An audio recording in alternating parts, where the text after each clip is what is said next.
Eto nga pala mga kalapatids, napisa na yung pinakaiintay kong breed ng kalapati natin dito sa Madlaloob TV. Kasi napisa na mga kalapatids. Siya si Idol Madla, nakakahanga, may mga hawak, gandang linyada. Ika'y inspirasyon kung bakit hanggang ngayon ako'y palaging kumakarera.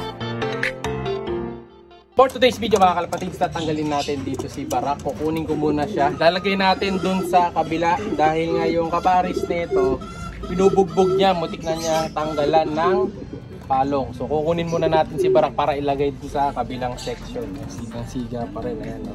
So kita nyo kahapon, di ba?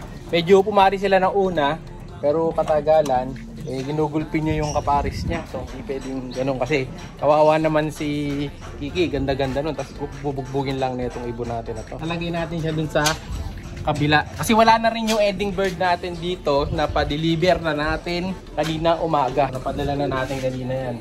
So dito pagpaparisin natin sila kasi magkatabi sila, di ba, nung kapares nung nakaraan. So dito na natin sila pagtatabihin ngayon para magparis talaga sila. Si Barak mga kalapatids, oh. Sa mga naka-miss kay Barak, ito na siya. Barak is back. Kaya, kamustahin mo muna yung mga lalaki dyan. Makipag-ano ka muna. Bardagulan. Gapang mga kalapatids. Ito ang kalapating ano talaga eh. Walang inuurungan mga kalapatids. Talagang ano to, siga sa siga. Lahat babardagulin yan. Ayan, talagang siga sa siga yan. Ayan, oh. Ito yung mga ibon ni Mentor, mga tahimik eh. Mababait, di naman marako eh. Saka itong champion sing. Hindi ko alam, baka binabay yata ito eh. Di naman marako. Buti pa tong si Pingas. Oh, ayan, bumabara ako kahit Pingas ang uso mga kalapatids. Oh, pero ito, yung pinakamalakas ng marako dyan, ito, ready to breed na to. Paris na to, kaya ganyan. Ito, paris na din. Oh, ito na yung kaparis mo. Yan na, yan yung nasawa mo kahapon. Laki ni ano, Kiki, oh. Malaki pa kay Barak eh. Ayun yung mata niyan mga kalapatids. Ganda, borgang. Matanda na rin to si Barak. 2020. 3 years old na siya. Pasok na natin dito. Kung aalis ka na. Ayan, dyan ka muna. So black and white ang pairing natin ngayon. Tingnan natin anong kulay ilalabas niyan. Hindi bago lang yan, mga ilang araw. Pero kayang-kaya niyang ano yan, parisan yan. At kita nyo, malaki pa yung babae. O baba ka nga dyan. Ki, baba ka dyan, Ki. Ayan. Ayan, no? Malaki pa yung babae sa lalaki. Saktong pairing yan. Nag-aahoy sila, nagkikita, no? Kaya nilalagyan ko ng ganito eh, ng harang eh. Pag di ko kasi nilagyan ng ganyan, magkakaano yan, bugan, magpapang-abot.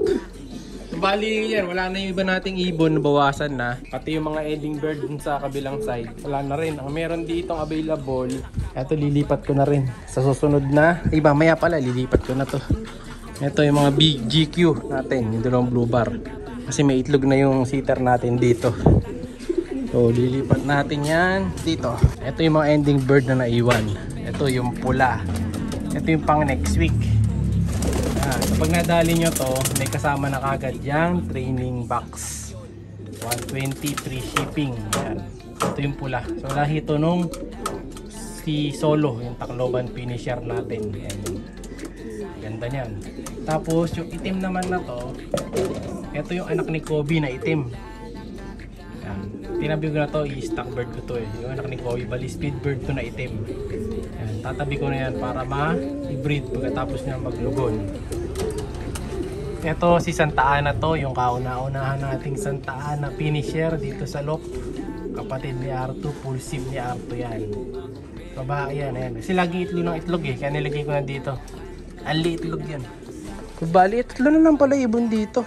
Tatlo na lang. Tapos itong dalawang imbrek. Ayan, so imbrek din to. Ayan. Ganda nyan. Ayun yung isang imbrek. Ayan yung imbrek na isa. Ito yung possible cock. Ayan, ganda nyan, di ba? Macho macho. Ito yung possible hen na imbrek. Ayan, magkapatid dyan. So lilipat natin dito ibang mga ibon. Linisin ko muna to. Ito kukunin ko na din. Yung reject na anak ni Kalawang. Lipat na natin yan dun. Susubukan ko lang ng ideal. Alisin na natin to. Ayan, oh. Kasi yung ilalim ng bagwis niya kompleto na. Pwede na siyang ilipat. Kaya na nitong Romonda. Ayan, ganyang bagwis. Nakakaronda na to. Kaya na kayong iwan nito sa ere. Ayan, kunin na natin. Lalagay na natin to. Eto nga pala mga kalapatids. Napisa na yung pinakaiintay kong breed ng kalapati natin dito sa Madlaloob TV. Kasi napisa na mga kalapatids yung kalawang cross dun sa Alphonse Vandenbroek Grisel natin. Ito yung Vandenbroek Grisel na hen. So napisa na. Ayun no, may bakas pa ng itlog. Kala ko nalaglag yung itlog eh. Pisa na pala. Ayan, dalawa na yan no. So kita niyo yung itsura ng kak natin. Ayan, kalawang na kalawang. Sinusubuan niya yung anak niya. Mukhang magiging kalawang yung anak eh. Mga tisoy eh. Ayan, ang pogi nung ating barako dito na Muleman. So ayan nga yung pure line imported na Muleman. Ayan, sinusubuan niya. Baka naiilang lang sa akin na yung subuan na yun. Sige, subuan mo. Ayan, ganyan pala ginagawa nila oh. Diba? Parang sinusuplayan nila ng gatas yung anak nila. Ayan, tapos sisipsipin nung baby pigeon. So napisa to. Hindi ko pala nasulat. Pabihira. So kahapon naging dalawa yan. So kahapon lang lalagay natin na date dyan. So tapos ito naman, ito di pa umiitlog yung grisel ko dito. Mukhang maglulugon pa yata. So halos tapos na yung breeding ko dito nung ibaw eh. Ito, itlog na ulit yung isa nating ibon dito. Ayan. So bali yung mga natin. Ito, pwede nang ilagay sa sa stock section ng mga YB yan. Meron din tayong mga grisel dito na YB. Na tatanggalin ko na sa mga susunod na araw. Ayan, gaganda ng mga YB natin dito mga kalapatids.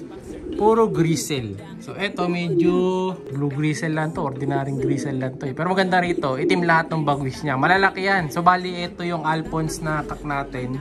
Tapos ayan naman yung Alphonse Vandenbroek na hen. So pinagpares ko dalawang malaki. So malaki pareho ilalabas niyan. Ayan, so sakto-sakto to. Pwedeng pang breeder na yan. Kung gusto nyo ng mga grisel, PM lang kayo. Ayan. Yung iba dyan, baka i-ending din natin yung iba. Pag kinakailangan, kaya pag mayroong nagre-request sa mga ending birds na GC natin. So, eto pa, mga wawalay ko pa na panibago. Ito, laki na nito, pangwalay na to. Pati ito, yung nanay nung tantaan na pinishare natin, naglalabas din ng grisel. Ayan, ganda pa naman nung nilabas yung grisel. Grisel na grisel, kaso may white flight eh. Ayoko nung may white flight, kasi white flight kasing grisel natin na to. Na-recheck ang kulay nito eh, dapat hindi ganyan ang kulay. So, marami nang nagsipisaan dito na mga ibon natin. Sa magaling ito, balik ko. Ito na lang, inintay ko pa mapisa kung anong kulay ang ilalabas niyan. So abangan natin. So sana ito umitlog na rin. Bali ito yung anak ni Kobe. Cross naman yan dun sa Imbrek na nakapares dun sa Crack 52. Itong isa na to. Ay ito pala yan, ito yung Crack 52. Ito. Pinares ko sa stop band rate natin na hen. So bali ito. Ito yung Emil Dewert na nakaka-cross dun sa Speedbird natin. Ayan.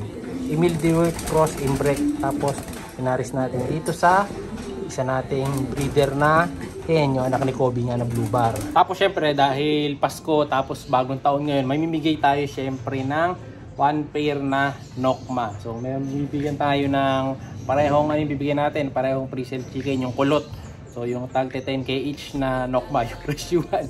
So yun yung bibigay natin So mag-message lang kaagad sa akin yung ipapost ko na pangalan dyan sa community natin dito sa YouTube sa YouTube channel natin. So kailangan mabasa kaagad nung popost ko na pangalan. Syempre manggagaling yan dun sa mga lagi nagko-comment sa mga video natin. Ayan. So basta may mga raffle tayo, dyan tayo kukuha ng mga nananalo, yung mga laging nagko-comment. Kaya kung yung mga silent viewers natin dyan, mag-comment lang kayo mga kalapatids. Ayan. Matik, wala na kayong kailangan na share kung ano pa mga gagawin. Basta magko-comment lang palagi sa video natin. Nagbibilang yan yung mga mapipili ko dyan, yun yung mananalo. Syempre Nokma yan. Meron din tayo sa Facebook page. So kung meron kayong kapatid, so pwede nyo pasalihin dun para sa page naman, para dalawa kayo manalo, diba? So dalawa, marami tayong pamimigay. Kaya message lang mga kalapatids, alam nyo na, like, share, subscribe. Ingat! Siya'y kalapatistang napakagaling na kinakilala.